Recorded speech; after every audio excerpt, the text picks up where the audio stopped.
Bem-vindo ao Bíblia Espada Forjada. Estamos de volta com mais um estudo desse livro para quem acompanha o canal. Estamos no Salmo de número 6. Davi recorre à misericórdia de Deus e alcança perdão. Como nos salmos precedentes 3, 4 e 5, o salmista aqui dá expressão aos seus sentimentos mais profundos diante dos sofrimentos que vinha enfrentando. Não só morais, como físicos, pois parece que ele estava seriamente enfermo, porém sua alma é que mais sofria. Alguns intérpretes supõem ter sido este salmo composto nos dias mais amargos da perseguição de Saul, enquanto outros, com mais razão, parece-nos nos tristes dias em que Absalão o perseguia e lhe abatia profundamente o ânimo. Este salmo é o primeiro dos chamados penitenciais ou de contrição. Os outros são o 32, 38, 51, 102, 130 e 143. Em algumas igrejas são muito usados na chamada Semana Santa como comemorativos da paixão e morte do Senhor. Eles têm de fato um certo sabor messiânico. No caso deste Salmo 6, podemos distinguir três aspectos básicos. Primeira parte: a grande aflição do salmista e seu apelo à misericórdia divina. Evidentemente, o grande servo de Deus estava sofrendo atrozmente. Os seus inimigos não o poupavam. Então sua alma se afligia, porque ele recorda-se dos seus pecados, dos seus graves erros, que tão funestas consequências trouxeram sobre ele próprio e sobre a nação, e clama a Deus por socorro e perdão. Nos versículos 1 a 3, verificamos que sofrimentos físicos acarretam sofrimentos morais e vice-versa. Davi estava profundamente aflito, tanto no corpo como na alma, cansado, abatido, com a mente em perplexidade, sentindo em parte as suas próprias culpas. Só lhe restava um recurso: apelar para Deus. Até quando? É a pergunta dele. Não era por petulância ou presunção que ele interrogava, mas levado por um sincero desejo de ver o livramento do Senhor, de que tanto necessitava o seu coração aflito.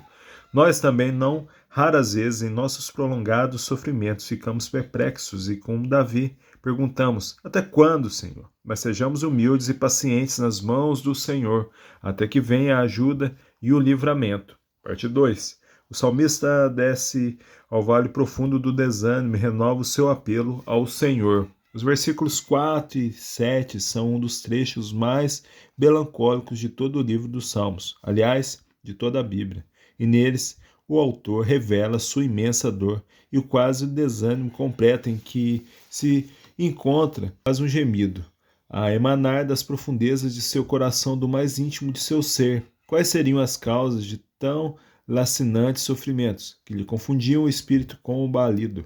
A primeira parte do salmo deixa entender que ele sentia também a culpa de seus erros passados ou recentes. Todavia, o que mais lhe quebrantava a alma era a fúria de seus inimigos, que nada poupariam para torturar-lhe o espírito. Quase todos nós temos passado por dias muito penosos em nossas vidas, por provações quase insuportáveis, e depois de os haver passado e sentido, nós nos erguemos e damos graças a Deus, que nos deu forças para tanto e douto de resistência espiritual necessária para a ocasião. Dias virão sobre mim e sobre ti, leitor, de provações e sofrimentos indizíveis, mas não esqueçamos de que o nosso Deus é o mesmo Deus de Davi, que permite o sofrimento, mas também nos dá a vitória. O sofrimento sobre a alma do crente é a disciplina que produz o refinamento de nosso ser. Terceira parte. O salmista triunfa sobre seus inimigos e alcança a bênção do Senhor. Foi intensa a luta, tremenda batalha, mas o Senhor jamais desamparou o seu servo. E assim como depois de escura noite vem a aurora radiante, o salmista já se sente triunfante e dá graças ao Senhor, louvando-lhe o santo nome. 8 e 10. O salmista sentia agora convictamente que o Senhor estava ouvindo e atentando à sua oração. Mesmo antes que a resposta chegasse, ele já louvava ao Senhor pela vitória alcançada. Ouvia há muitos anos um crente sincero que estava, porém, um tanto perturbado por uma enfermidade de fundo nervoso dizer, mergulhado em grande tristeza: não há coisa mais dolorosa do que pensarmos que Deus não está ouvindo a nossa oração. E é verdade, por outro lado, não há deleite maior do que sentir que a nossa súplica está sendo ouvida pelo Senhor e que nossa vida descansa em suas mãos e que Ele tomará conta de todos os nossos cuidados e necessidades. É interessante notar que as palavras do verso 8, primeira parte, foram usadas pelo Senhor Jesus conforme vemos em Mateus 7,23. O salmista saiu triunfante na sua luta de oração ardente e pode então exclamar: o Senhor já ouviu a minha súplica, o Senhor aceita a minha oração. Porventura temos essa certeza quando enfrentamos os nossos momentos de oração diante da provação? Será que este salmo não pode ser o nosso salmo? Leiamo-lo devota e atentamente nosso Deus quer falar ao nosso coração em nossas tribulações, porque não ouvi-lo? Oração que o salmo nos inspira. Tu sabes, Senhor, quão atribulados os dias que temos atravessado em nossa existência, às vezes por nossa própria culpa, por causa dos nossos próprios pecados, outras vezes pela crueldade e deslealdade dos que nos perseguem, e muitas vezes por ambas as razões, mas tu continuas sendo o mesmo Deus bondoso e misericordioso, que nos ouve e recebe paciente a voz do nosso clamor. Queremos confiar em ti e sair vitoriosos em nossas lutas espirituais. Amém. Deus te abençoe.